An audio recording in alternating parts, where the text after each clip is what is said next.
According to our checks, the Ghana Football Association Normalization Committee has reached an agreement with the various division clubs in the country to resume football activities next month. Now, our sources say there will be a last meeting to look at the stopgap competition between the first week of January and end in June before rolling out a full calendar for the 2019-20 league season due to the Africa Cup of Nations, which will also be staged next year in June. Well, to look at the current development, let's go live on the line and speak to Echo Asma. And Echo, thanks so much for joining me this morning. If indeed active football is returning in the first week of January, is that what we need?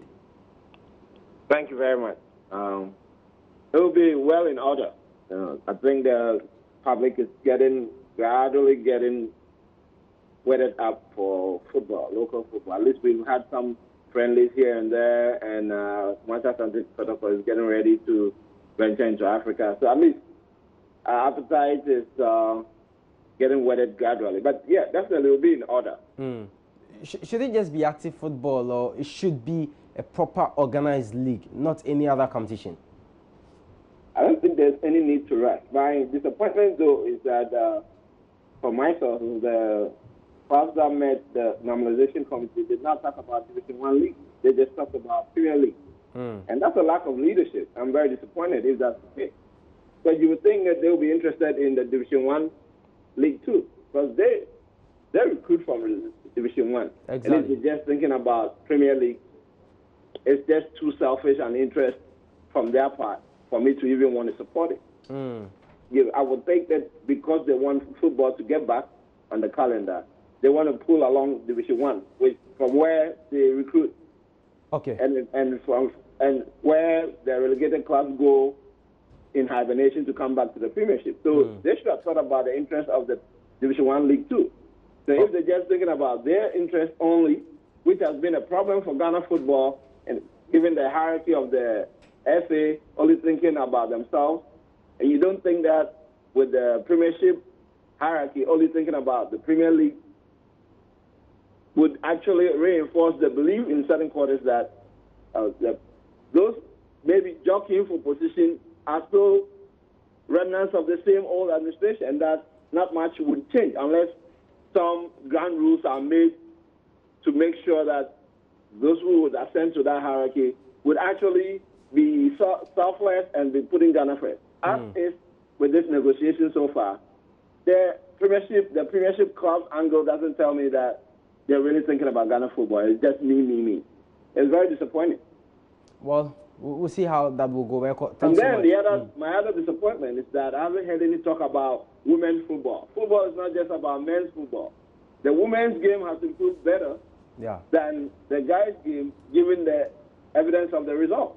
We're talking about football. We should also talk about women's football. So it shouldn't just be about the Premier League clubs, but we should look at Division 1 and also look at the Division 1 league and the women's football. So it means if you are starting football in the country early next year, it should include all the divisions. At the very least, it should include Division 1 as well as women's football. Okay. Yeah. If anything, Ghana has a brighter future in women's football, per the evidence given that Mukarama Abdullahi has won the Gold Queen at the just ended World Cup in Uruguay, and then third best in the tournament with her goal and Tay's goal coming up for goal of the tournament. We have a brighter future in the 17 women's side, women's football period, than even the men's game. So if we are doing football, we should always remember there's a women's football side which has been even more glorious than the men's game. Eko, thanks so much for your time this morning. Really appreciate it. So that was sports analyst Eko Asma. But we still would have to stay with the normalization committee, and veteran coach J. Sapon has lauded their move to meet the captains of the Premier League clubs next Monday. Now, the meeting is expected to give the players an opportunity to make input in the committee's work of restoring Ghana football. Coach Sapon thinks it's a very good move. That's a good move. It's a move, very perfect. And the players are the what do you call it? The actors on the field. They're the actors in the game. That's like stakeholders. Yeah. And they feel the pinch more. They feel the pains more. They are not paid well. So it's an opportunity for them to tell the management committee what they have been suffering from, so that they will factor it into their documents to FIFA. So there will be some a level of salary or payment or wages for the players to be able to follow their game to where they want to go. You've worked with so many players, and now, they have an opportunity to meet the normalization committee and speak to them. What do you think should be the key thing these players should look out for in telling the committee? The salary structure, and I think that is the key point, because if they are paid well, they can cater for whatever they want to get, for their families. The very difficult aspect of it is that some of the players even sometimes go borrowing. They go looking for money. Even the managers that offers to even manage them turn the players into slaves. They wash their cars, they wash their things before they are giving money to go and eat and all that thing. So I think they should be able to, they should be bold and come out with all this so that the normalization committee will know where to start the argument.